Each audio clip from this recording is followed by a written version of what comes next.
नमस्कार दोस्तों, नवभारत न्यूज़ में आप सभी का एक बार फिर से स्वागत है।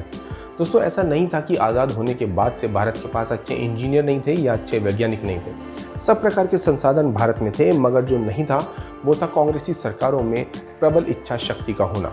वरना आज भारत कहां से कहां पहुंच चुका होता। और आज भारत में वो हो रहा है जिसके बाद विपक्ष कहीं मुंह दिखाने लायक नहीं बचा है। नदियों को आपस में जोड़ने का विचार 161 साल पुराना है दोस्तों। 1858 में ब्रिटिश सैन्य इंजीनियर आर्थर थॉमस कॉटन ने बड़ी नदियों के बीच नहर जोड़ने का प्रस्ताव दिया था, ताकि ईस्ट इंडिया कंपनी के बंदरगाहों को सुविधा हो सके और दक्षिण पूर्व प्रांतों में बार बार पड़ने वाले सूखे से निपटा जा सके। लेकिन देश आज़ाद भी हो गया, ना तो अंग्रेजी सरकारों ने इस पर काम किया था और ना ही इसके बाद काले अंग्रेजों यानी कि कांग्रेसियों ने ही कभी इसके ऊपर ध्यान दिया। इतना महत्वपूर्ण विषय 161 सालों तक दबा पड़ा रहा। फिर कहीं जाकर भारत रत्न पूर्व प्रधानमंत्री श्री अटल बिहारी वाजपेयी जी ने इस पर काम किया, जो अब मोदी जी की सरकार में पूरा होने जा रहा है। केन बेतवा लिंक परियोजना पूर्व प्रधानमंत्री अटल बिहारी वाजपेयी के उस सपने को साकार करेगी जिसमें नदियों में आने वाले अतिरिक्त पानी को नदी जोड़ो परियोजना के तहत सूखे या कम पानी वाले जो इलाके हैं उनमें पहुंचाया जा सके। इस परियोजना के जरिए जल संकट झेल रहे बुंदेलखंड के लिए किसी उपहार से इसे कम नहीं माना जा रहा। इस परियोजना में मध्य प्रदेश के पन्ना, टीकमगढ़, छतरपुर, सागर, दमोह, दतिया, विदिशा, शिवपुरी और रायसेना जिले कवर होंगे। बांदा, महोबा, झांसी और ललितपुर जैसे जिले इसके अंतर्गत आएंगे। केंद्र सरकार ने हाल ही में कोसी मेची नदी को जोड़ने के लिए 4,900 करोड़ रुपए की राशि स्वीकृत की थी। इसे नदियों को जोड़ने का देश का दूसरा सबसे बड़ा प्रोजेक्ट बताया जा रहा है। इसके पहले मध्य प्रदेश में केन बेतवा को जोड़ने का काम बड़े स्तर पर चल ही रहा था। इससे एक बार फिर नदियों को जोड़ने वाला जो अभियान है वो चर्चा में आ गया है। अभी हाल ही में कुछ दिनों पहले प्रधानमंत्री मोदी ने UNGA में जब भाषण दिया था तो वहाँ पर उन्होंने कहा था कि किस प्रकार जो है दुनिया में जल संकट एक बेहद ही बड़ी समस्या है। लेकिन भारत में ऐसा नहीं है। भारत में हम हर घर नल परियोजना को लेकर आ रहे हैं, क्योंकि भारत में पानी की कोई कमी नहीं है। लेकिन कमी तो है, अगर तो है पानी के प्रबंधन की, जल प्रबंधन की। कहीं पर या तो पानी अथाह हो जाता है या कहीं पर पानी बेहद ही ना के बराबर होता है। कहीं सूखा पड़ता है तो कहीं बाढ़ आती है। लेकिन अगर इस जल प्रबंधन की समस्या को सॉल्व कर लिया जाए तो भारत में कहीं पानी की कमी नहीं होने वाली। इसीलिए मोदी जी ने जल परियोजना यानी कि नदियों को जोड़ो जल परियोजना के तहत जो है पूरे देश में पानी की समस्या को सॉल्व करने का एक पूरा खाका तैयार कर दिया। और आपको बता दूं, इससे पहले विश्व जल दिवस के मौके पर प्रधानमंत्री मोदी ने नदियों को आपस में जोड़ने की पहली परियोजना पर यूपी और MP के द्वारा हस्ताक्षर कराए थे। इसके साथ ही सालों से चर्चा में बनी केन बेतवा लिंक परियोजना की शुरुआत हो गई थी।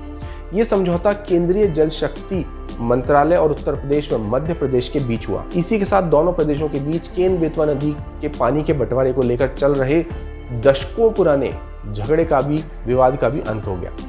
केन बेतवा लिंक परियोजना पूर्व प्रधानमंत्री अटल बिहारी वाजपेयी के उस सपने को साकार करेगी जिसमें नदियों में आने वाले अतिरिक्त पानी को नदी जोड़ो परियोजना के तहत सूखे या कम पानी वाले इलाकों में पहुंचाया जा सकेगा। यह परियोजना जल संकट झेल रहे बुंदेलखंड के लिए किसी उपहार से कम नहीं होने वाली है। इस परियोजना में मध्य प्रदेश के पन्ना, टीकमगढ़, छतरपुर, सागर, दमोह, दतिया, विदिशा, शिवपुरी और रायसेना जिले कवर होंगे, तो उत्तर प्रदेश के बांदा, महोबा, झांसी और ललितपुर जिले इसके अंतर्गत आएंगे।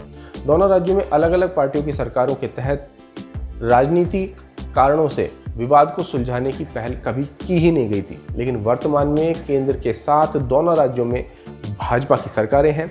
केंद्रीय जल शक्ति मंत्री रहे उस समय गजेंद्र सिंह शेखावत ने दोनों राज्यों के बीच यह विवाद सुलझाने के लिए सितंबर 2020 में केंद्रीय प्राधिकरण का गठन किया था। दोनों राज्यों से कार्य योजना मंगाई गई। यूपी और MP के मुख्यमंत्रियों से गजेंद्र सिंह शेखावत ने मुलाकात की और आखिरकार अब वर्षों पुराना मसला सुलझने जा रहा है। अब राष्ट्रीय नदी विकास एजेंसी द्वारा देश में प्रस्तावित 30 नदी जोड़ो परियोजनाओं में एक केन बेतवा लिंक प्रोजेक्ट भी है। इसकी अनुमानित लागत लगभग 45,000 करोड़ है, जिसका 90% केंद्र सरकार वहन करेगी। इसमें मध्य प्रदेश एवं उत्तर प्रदेश का बुंदेलखंड क्षेत्र शामिल रहेगा। तो वहीं मध्य प्रदेश में छतरपुर व पन्ना जिलों के सीमा पर केन नदी पर मौजूद गंगुआ बैराज के अपर स्ट्रीम में 2.5 किलोमीटर की दूरी पर डोढन गांव के पास एक 73.2 मीटर ऊंचा ग्रेटर गंगुआ बांध प्रस्तावित है। कंक्रीट की 212 किलोमीटर लंबी नहर द्वारा केन नदी का पानी उत्तर प्रदेश के झांसी जिले में बेतवा नदी पर स्थित बरुआ सागर में डाला जाना प्रस्तावित है। केन बेतवा लिंक प्रोजेक्ट में 2 बिजली परियोजनाएं भी प्रस्तावित हैं, जिनकी कुल स्थापित क्षमता 72 मेगावाट होगी। संपर्क नहर के मार्ग में पड़ने वाले 6.45 लाख हेक्टेयर जमीन की सिंचाई के लिए 31,960 लाख घन मीटर पानी इस्तेमाल होगा। इससे घरेलू एवं औद्योगिक उपयोग के लिए 120 लाख घन मीटर पानी प्रदान किया जाएगा। परियोजना का खाका 2008 में ही तैयार किया जा चुका था, लेकिन कुछ मंजूरियों के न मिलने और इच्छा शक्ति न होने के कारण, यानी कि पिछली सरकारें जो थीं उनकी इच्छा शक्ति न होने के कारण मामला सदा लटका रहा। वर्ष 2012 में एक बार फिर इस महत्वाकांक्षी प्रोजेक्ट पर चर्चा शुरू हुई, क्योंकि सुप्रीम कोर्ट ने केंद्र की तत्कालीन यूपीए सरकार को फटकारते हुए निर्देश दिया था कि परियोजना पर संबद्ध तरीके से अमल किया जाए, लेकिन कुत्ते की दुम तो सीधी हो ही नहीं सकती और इसके चलते ये काम सदा के लिए अटका रहा और कांग्रेस कुछ देश के भले में कर दे ये भी संभव नहीं है, इसलिए ये काम मिट्टी के ढेर के नीचे दब गया। अब इसके बाद वर्ष 2016 में कुछ पर्यावरण मंजूरियां प्राप्त होने के साथ ही मोदी सरकार ने केन बेतवा लिंक परियोजना पर अमल करना शुरू किया। इस परियोजना के संदर्भ में एक अन्य मुख्य आपत्ति थी पन्ना टाइगर रिजर्व के 5,500 हेक्टेयर से ज़्यादा हिस्से का योजना क्षेत्र में आना, लेकिन national board for wild life ने इस पर अपनी सशर्त सहमति दे दी। वर्ष 2017 में फिर से परियोजना को लेकर चर्चा शुरू हुई, लेकिन उत्तर प्रदेश और मध्य प्रदेश के बीच पानी के बंटवारे को लेकर विवाद फंस गया।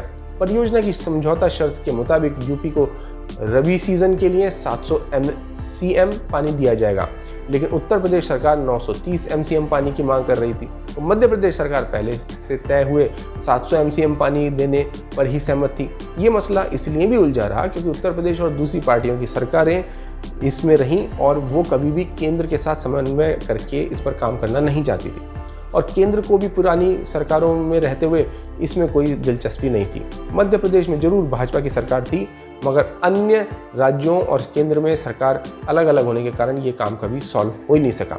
फिलहाल केंद्रीय जल शक्ति मंत्रालय के हस्तक्षेप के बाद एक एक कर ये विवाद जो है धीरे धीरे सुलझते चले गए और अब पीएम मोदी की मौजूदगी में विश्व जल दिवस के दिन इस विवाद का हमेशा के लिए अंत हो गया था। इसी के दम पर प्रधानमंत्री मोदी ने UNGA में जाकर इतना बड़ा भाषण दिया, इतनी बड़ी बात कही कि भारत के पास पर्याप्त आवश्यकता से भी अधिक जल है, लेकिन उसके जो मैनेजमेंट की समस्या है वो बहुत बड़ी है। यदि उसको सुलझा लिया जाता है तो भारत में कहीं भी जल की जो कमी है नहीं होने वाली। तो दोस्तों, आपका इस पूरी खबर पर क्या विचार है हमें कमेंट बॉक्स में लिखकर बताएं। साथ साथ ये भी बताएं कि आखिर कैसे इस देश में पिछली कांग्रेसी सरकारों, समाजवादी सरकारों और अन्य सरकारों ने इस देश को लूटा, खसोटा और बर्बाद किया। धन्यवाद। जय हिंद। वीडियो को लाइक, सब्सक्राइब और शेयर करना ना भूलें। अपने विचारों को कमेंट बॉक्स में लिखकर हम तक जरूर पहुंचाइए।